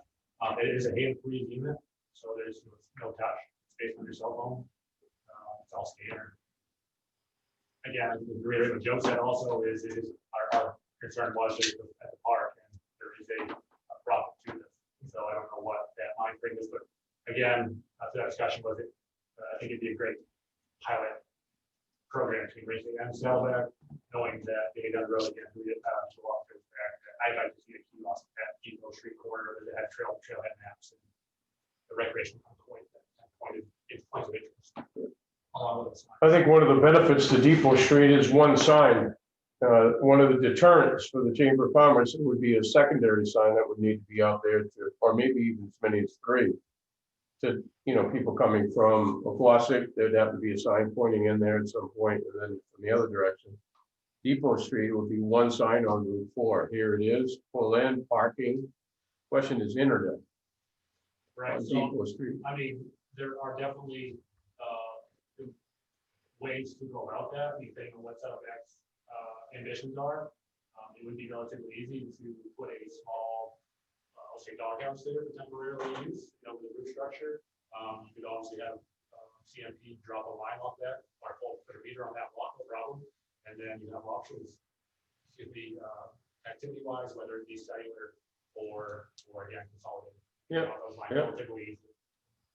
We guess we did it with Green Reed's trailer or the stage trailer for the Good. Hunter Cove Bridge.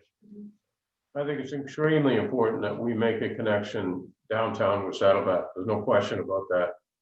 So I think from our perspective, Andy, that this is something that we could like to work towards and be of assistance in any way we can. Great, I appreciate that. I think my hope, Steve, is that we can have it someplace that's fairly central downtown with a lot of parking. Because my hope is that people will stop, pick up their ticket, decide they want to go do some shopping, whatever it is while they're there, or at least get far enough into town so that they can see all the things that the village has to offer. My concern is too often the people drive up to the mountain, go skiing, turn around and drive home again and don't interact with town. So we'll follow whatever lead you have on that. That'd be great. Thanks. Right. You may or may not know this, Andy, but the community just purchased extensive parking on Depot Street, which is adjacent to the Rangeley Inn, across the street from the Rangeley Lakes Heritage Trust building. So in terms of walking downtown, we're talking, a longer distance to the Rangeley Region Sports Shop, but a shorter distance to Sergeant's Pub and Grill. So okay. 6 of one, half a dozen of the other. Okay, great. Yep. Mr. Borga. I think we have the mountains trying to open 2 months from now. There may be some potential conflicts in the future having it at the chamber, but I think for this season, I think it would be a good idea to allow them to put it by the restrooms. There's video cameras for surveillance. It's got a roof over it already. It'll be protected from the weather. It gets shoveled out now anyway. It seems like a perfect interim spot to let them operate out of.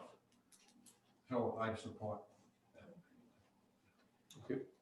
Yeah, I agree. I think it's, it may not pass, it wouldn't pass the test if this was a permanent spot, but I think just to bridge that service and get it started. Thank you. I think I can go along with that, but I do agree with Steve. I think the better location is probably Depot Street, and you folks might actually benefit a little bit more because I can't tell you how many snowmobile families come up in their split sport, or they'll do one thing one day and another thing the other. The amount of people parking in that parking lot, they could pull in and get both of their sports taken care of at the same time. Another thing, Mr. Chairman, that came up this morning in our discussion was the ability for that location to handle buses, if that ever happens, whether they're shuttle buses or tour buses. There's more capacity there than there is in the town park to handle a By bus. far. Yeah, so. And that thought came from the economic folks, Yeah. not from me, so No, I by can't take credit for that, but they came up with that Yep. this morning. Kelly, I yeah. suspect we won't have a lot of tour buses this year just because of the challenges with COVID, but that could be a long-term issue. Okay. Anything else, sir? I think that's it. Thanks. Thank you. Thank you. Anything else from you folks? Thank you very much. All right, thanks. Good night. Next up, department head updates. Let's start with Chief Bacon and Fire. All right, I understand the board has some questions for me, so I'm here tonight to answer any questions you may have concerning the full-time position. Yeah, so has a deadline, an application deadline come and gone, or are you? No, so we are, the application deadline has come and gone. We are interviewing on the 24th, which is Saturday, this coming Saturday. We've made it as impartial as we can. We've got the fire captain from each station, so Captain Wakefield on the board, myself, Captain Grant from Station 1, and the town manager will be sitting on the board. We have 4 candidates. One of the things I want the board to know, this doesn't make Rangeley a full-time station. This is still it's a call department, it's a volunteer department. This firefighter is more of a support for the volunteers. So this person is responsible, or going to be responsible for, excuse me, the mask makes everything so dry. The full-time person is going to be responsible for vehicle maintenance and others. That's something right now the volunteers do. So by handing that to the new new firefighter, this opens up 12 more trainings throughout the year. So it's more hands-on training that the volunteers get. This position is also going to be working with the town manager. He has a new program, a safety program with all the buildings going on. I don't know if we have an official term for that yet. But this firefighter will be going to every building, making sure that fire extinguishers are checked. There's no safety hazards under the NFPA one-on-one life safety codes. They're also going to work in conjunction with myself and the water district when flow testing is done in the spring. I think that's what we discussed would be the spring. That's kind of gearing us up towards, I want to challenge the ISO rating next year.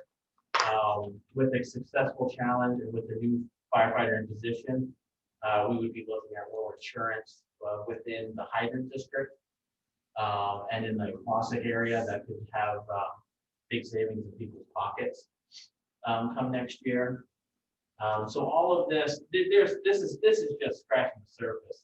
This person would have so much to do with my office and with the community and the public outreach that I want to accomplish this year. We've all seen what COVID has done to the region. I was expecting that our numbers were going to be low, but we've seen an economic boom essentially, and Saddleback's not open yet. We've seen almost all the real estate get sucked up. I am seeing an increase of calls that I did not expect that I would ever see from last year. If you asked me what was going to happen this year, I would have lowballed it. So the town is getting busier. This is my way of getting out in front of things. It's a way of basically getting that's it in a very brief nutshell. Any questions that I can answer about that? With that? So how does this affect response to calls and whether volunteers are needed at a scene or not? So I already have a tiered response that I've had since I've gotten here. If a volunteer is not needed at the scene, I cancel them right away. There's no sense putting somebody on the roadway or more apparatus on the road if it's going to endanger something. If the more people we have on the road and an apparatus, the increased liability, if that makes sense, comes to the town with accidents, everything that goes along with that. The full-time position, right now, Rangeley sees its busiest time Wednesday through Friday, between the hours of 7 a.m. and 7 p.m. at night. That block, my volunteers are working, so we see a less of a turnout anyway. So with the full-time person, they would be required to be on the road 2 minutes or under. That's part of our response time strategy. If it's a structure fire and that person gets there with me at the same time, we can start setting the groundwork for the volunteers coming in. We can get hose lines ready, we can get apparatus positioned in that crucial 8-minute time period. I know we cover a large area, it's not always going to be an 8 minutes response time, but number speaking, that's what we look at. This person also, going back to your initial question, Cindy, if I have 2 people on and we have a simple vehicle accident during the day, and it's just traffic control, which a lot of these accidents are, while we're waiting for food, I can let those volunteers go back to work, and we can handle it with the 2 of us. Chief French and I already do a lot of that now, working together, trying to keep everybody in their primary jobs, making money for the town, or not making money for the town, making money for themselves. Yeah. Excuse me. Does that answer your question, Cindy? Yeah, yeah. Okay. Anything else? I mean, we already decided we wanted this position, so I don't have a ton of questions like that. We appreciate it. No, but I love the challenge. But, I mean, hit me with them. no, just how your candidates looking? There is there's actually 2 really good candidates. So I think we're going to have a really tough time choosing between these 2 candidates. There's some people that do apply that don't quite meet the qualifications, but we do have the select board did approve, I think it was last meeting or the meeting before that, the job description, which really sets the groundwork for this position. It's not just a position that you can walk into off the street. You need to come with some prior experience, some prior training. This is not something we can just throw somebody into. Sean? This one, Anything else? So the physical fitness component, we talked about that. I believe I saw it on the, that there is a requirement to, Yes. do they need to pass this within a certain time period after being hired? Or are they on probation until they pass this physical fitness test? They will be on probation. The physical fitness test, we will send them to the health center on day one. If they don't meet it, I'm sorry, you're under your probationary period. We can't take it. That's the way it's got to be.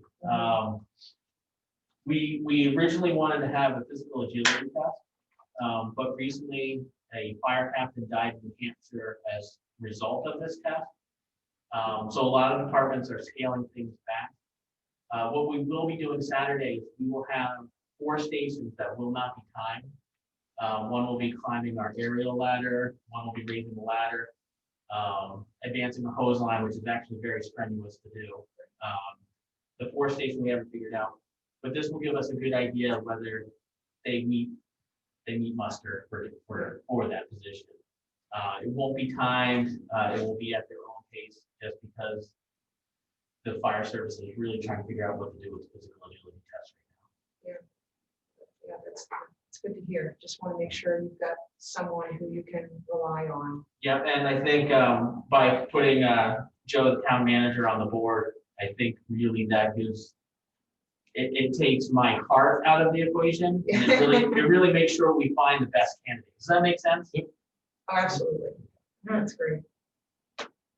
Thank you, Chief Bacon. Anything else from any of you? Appreciate it. Thank you very much. Thanks for sitting with us tonight. Thank you very much. October 1st, on the calendar, we have ordinance committee meeting at 5 p.m. Don't forget, November 2nd is our public workshop at 5 p.m. for TIP.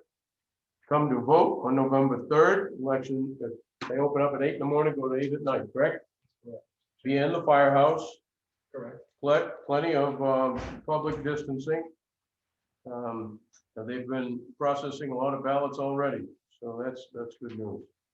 Again, National Election Day, November 3rd, which will include filling a single seat for the Board of Selectmen for a year or part of a year.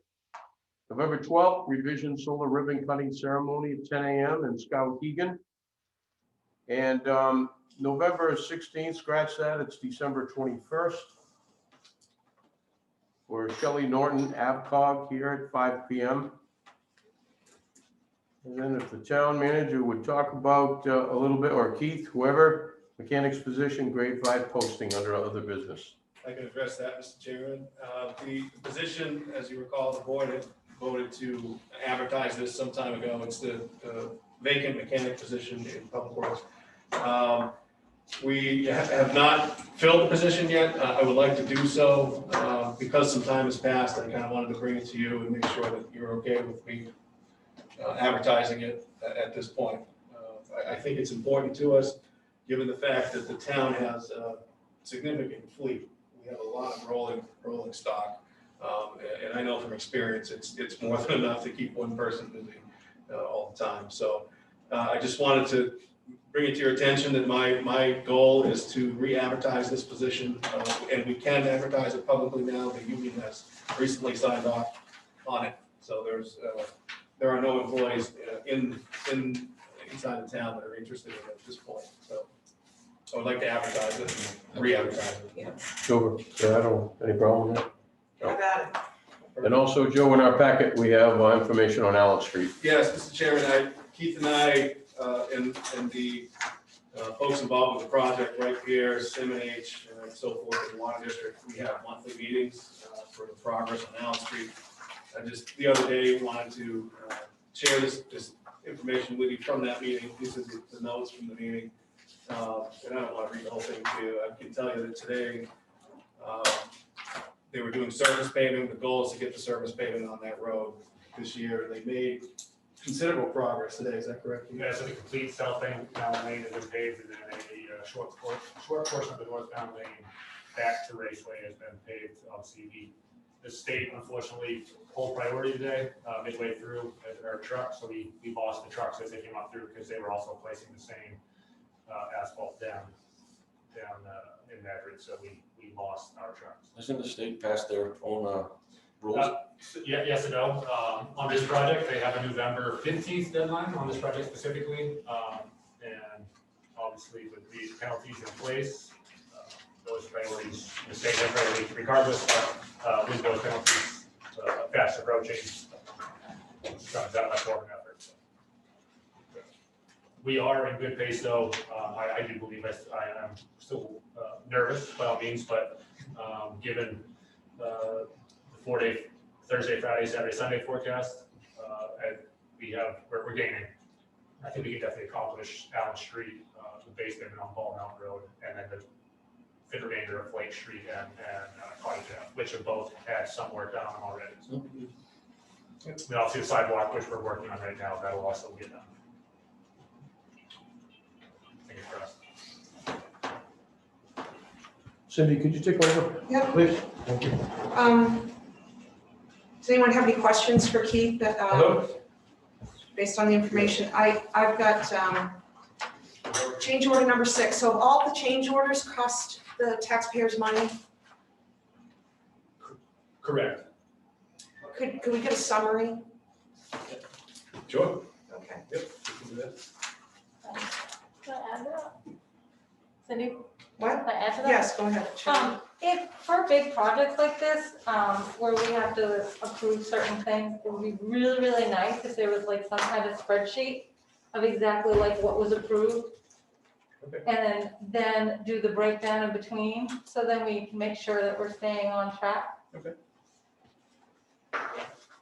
And I will tell you real quick, some of these change orders don't always necessarily have a dollar amount associated with them. Sometimes it's a material that changes, obviously, or a quantity, or et cetera. So Yeah, that's or replacement. yeah, and that's fine. But yeah, so just Not all these change orders are owned by the town either.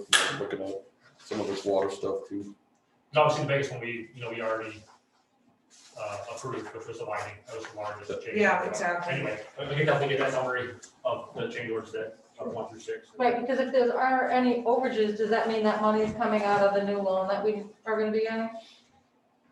I think we have enough left over from the, what we got from the airport to cover these. That's what John had said before Joe came on, when we had to do this one big change order. He's like, it's unfortunate we have to do it, but remember, Vining came in so low on Loon Lake that we've got quite a bit of money left over.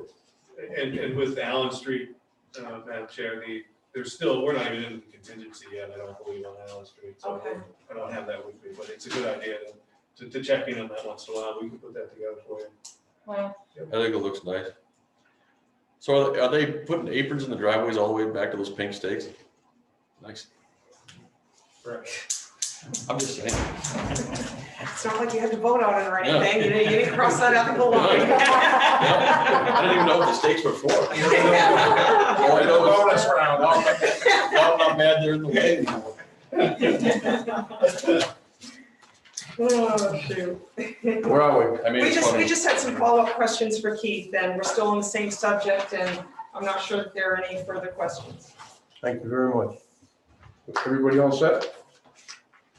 Great. Other business, select board communications. I just want to, I really appreciate this summary that you guys did of the Allen Street reconstruction. It's just, thank you. It's great. It is very helpful. And I like Joe's note sheet that he gives. I do for too. meetings. Yeah. Love the note sheet. Yeah. Thank you. Select board communications, anything? Quarterly financials, we're into the fourth quarter, or we're into the second quarter of our fiscal year. And so per the fund balance policy, and if we could also have the reserve fund balances as well. Yep. Thanks. We will work on that, Mr. Chairman. Yep. Anything from me? You're all set, Cindy? All set. When is the audit due? Vote louder. When is the audit due back? I don't know when it's due back. I know they are working on it. I should have reported that to you. They have materials and they've requested test materials from finance. They're working on it now. I don't have a due date, but I can get one for you. I'm just thinking like October, November is when we typically get it.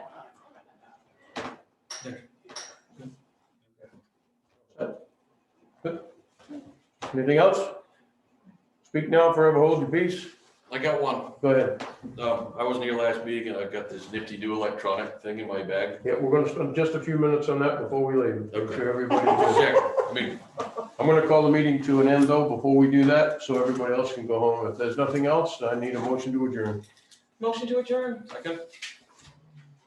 All in favor? Thank you. Thank you, Chief. Thank you, Mr. Thank you. Beauregard. Thank Chief. Appreciate it, Thank you for Mark. that update, Chief. You're welcome.